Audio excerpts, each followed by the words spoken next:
మీరు గుర్తు ఉన్నా లేకపోయినా అన్నీ నేను కవర్ చేస్తా. ఏది కూడా మిస్ కాదు. జస్ట్ లిజన్ అంతే. కంటిన్యూ క్లాసెస్ జరుగుతా ఉంటాయి. అన్ని ఏ టైంలో రావాల్సింది ఆ టైంలో అన్ని కవర్ అవుతా వస్తాయి. ఆఫ్టర్ 45 డేస్ తర్వాత ఏవైనా మీకు డౌట్స్ ఉంటే అడగచ్చు. ఓకే. నెక్స్ట్ వన్ చూడండి.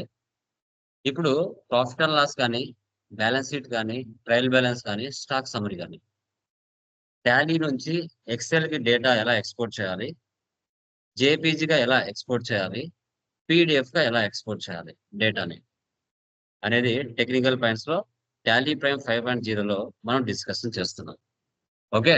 Done. ఇప్పుడు డెస్క్టాప్ మీద ఒక ఫోల్డర్ క్రియేట్ చేస్తున్నాను. డేటా అని. ఈ ఫోల్డర్ లో ఆ ఫైల్స్ అని నేను సేవ్ చేసుకుంటాను. ఓకే. ఇప్పుడు నేను ఒక ఆల్రెడీ ఎగ్జిస్టింగ్ కంపెనీ ఒకటి తీసుకుంటాను. Lokesh private limited. Already existing company తీసుకున్నాం. ఫస్ట్ బ్యాలెన్స్ షీట్ లోకి వెళ్తున్నా. ఆల్ట్ ప్లస్ ఎఫ్ అని ఇస్తున్నా. ఎక్స్పాండ్. ఈ బ్యాలెన్స్ షీట్ ని ఎక్సెల్ కి ఎక్స్పోర్ట్ చేయాలి, జేపీజీగా ఎక్స్పోర్ట్ చేయాలి, పీడిఎఫ్ గా ఎక్స్పోర్ట్ చేయాలి. ఎలా? సో ఇక్కడ పైన ఎక్స్పోర్ట్ అని ఉంది. తర్వాత కరెంట్. తర్వాత ఇక్కడ కాన్ఫిగర్. కొంచెం కిందికి రండి. File format enter. ఇక్కడ చూడండి. XML, PDF, JPEG, HTML, excel. ఇక్కడ ఎక్సెల్ తీసుకోండి. తర్వాత export local drive folder path డీలో ఉంది. ఇది కదా మనం పెట్టింది, డెస్క్టాప్ మీద పెట్టాం, అదే మార్చుకోవాలి.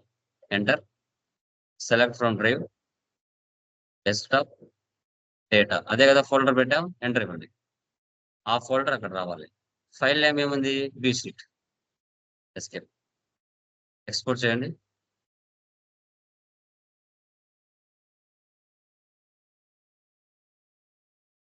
ఆ డేటా మొత్తం ఎక్సెల్ లోకి వచ్చేస్తుంది. వచ్చిందా?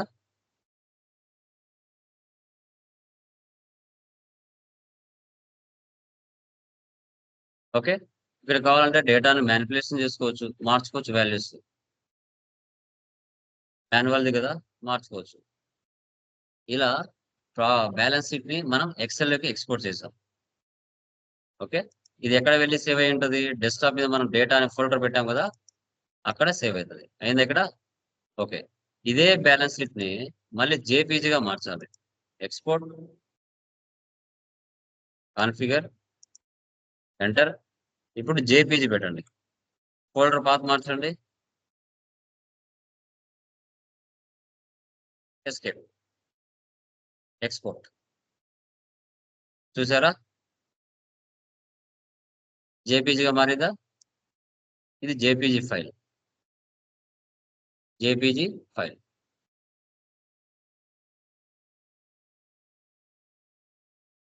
తర్వాత మళ్ళీ ఎక్స్పోర్ట్ ఎక్కడ పడి ఉంటుంది? ఇది వెళ్ళి వచ్చిందా ఇక్కడ డేటాలో ఫోల్డర్ లో వచ్చిందా?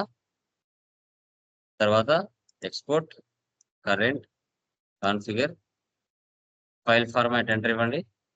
ఇక్కడ పీడిఎఫ్.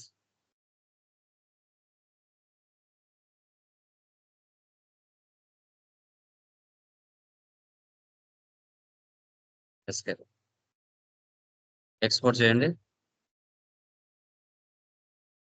వచ్చిందా? పీడిఎఫ్ గా మారిందా? ఇది పీడిఎఫ్.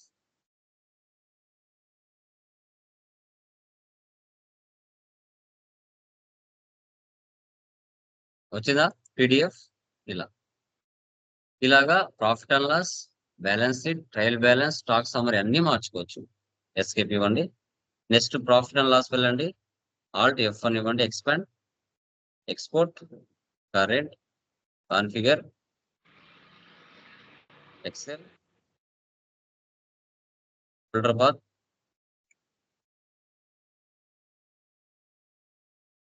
డేటా. ఇది PANDL. Export. Profit and loss Excel export అయిందా?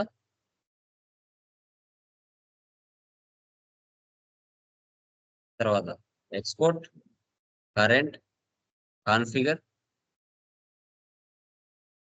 ఏపీజీ,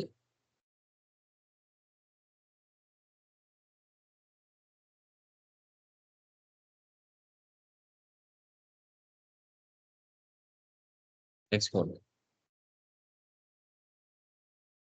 చూసారా?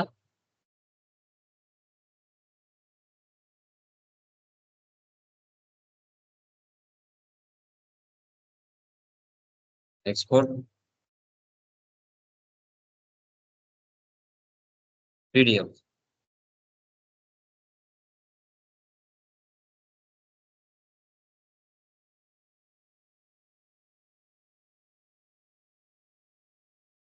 పీడిఎఫ్ గా మారిందా?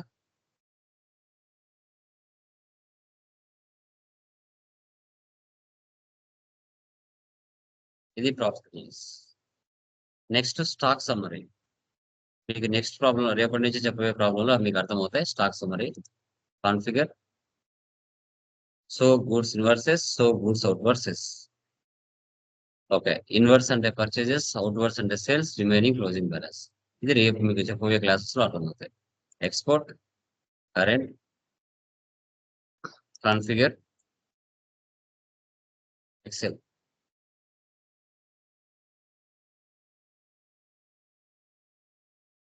ఇది ఎస్టీకే ఎస్యూలియం అంటారు.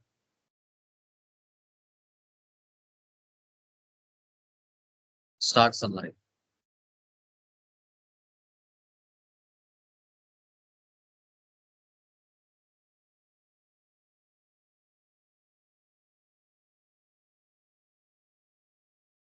జేపీజీ.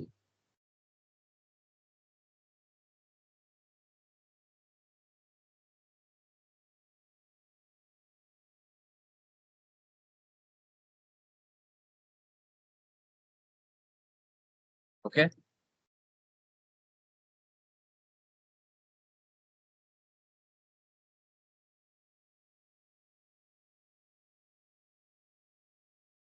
పీడిఎఫ్.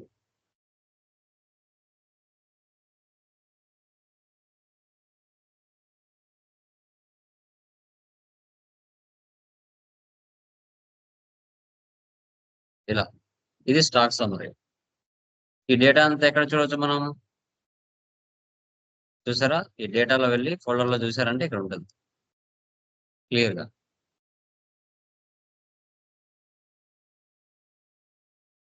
తర్వాత మళ్ళీ trial balance, alt plus F1, export, current, configure,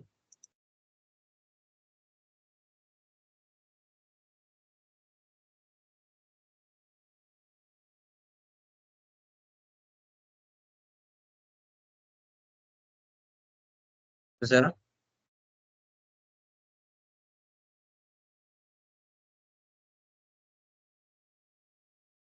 export, current, configure, JPEG,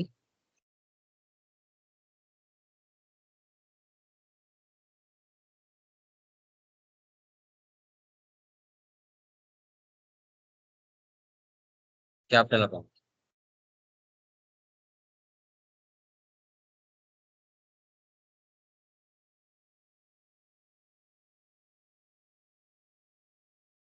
PDF.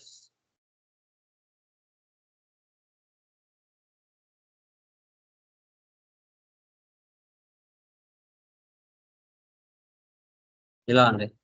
ఈ విధంగా టాలీలో ఉన్న డేటాని బ్యాలెన్స్ షీట్ అయినా, ప్రాఫిట్ అండ్ లాస్ అయినా, స్టాక్ సమ్మర్ అయినా, ట్రయల్ బ్యాలెన్స్ అయినా ఏదైనా కూడా జేపీజీగా, పీడిఎఫ్ గా, మనం ఎక్సెల్ గా డేటాని ఎలా ఎక్స్పోర్ట్ చేయాలనేది ఈరోజు మనం టెక్నికల్ పాయింట్స్ లో డిస్కషన్ చేసాం. ఓకే, ఎవరైనా డౌట్స్ ఉన్నాయమ్మా? Anyone? Please confirm. Clear. So tomorrow ఇన్వెంటరీలోకి ఎంటర్ అవుతామండి. ఏమైనా డౌట్స్ ఉన్నాయా? Anyone? No doubt sir. Silence ఉన్నారు, చెప్పాలి. క్లియరా? Clear clear clear sir. Clear sir. So ఒక ప్రాబ్లం, ఒకటి టెక్నికల్ పాయింట్ చెప్పుకుంటూ వస్తాను. ఓకేనా? సో వీడియోని 1-2 సార్లు చూడండి, నిదానంగా ప్రాక్టీస్ చేయండి. రియల్ టైంలో సబ్జెక్ట్ తో పాటు ఇలా టెక్నికల్ పాయింట్స్ చేయగలిగితేనే మనకు అక్కడ రెప్యుటేషన్ పెరుగుతుంది. హైక్స్, శాలరీస్ హైక్స్ కూడా ఉంటాయి, గుర్తుపెట్టుకోండి. ఓకేనా? ఓకే. డన్. ఓకే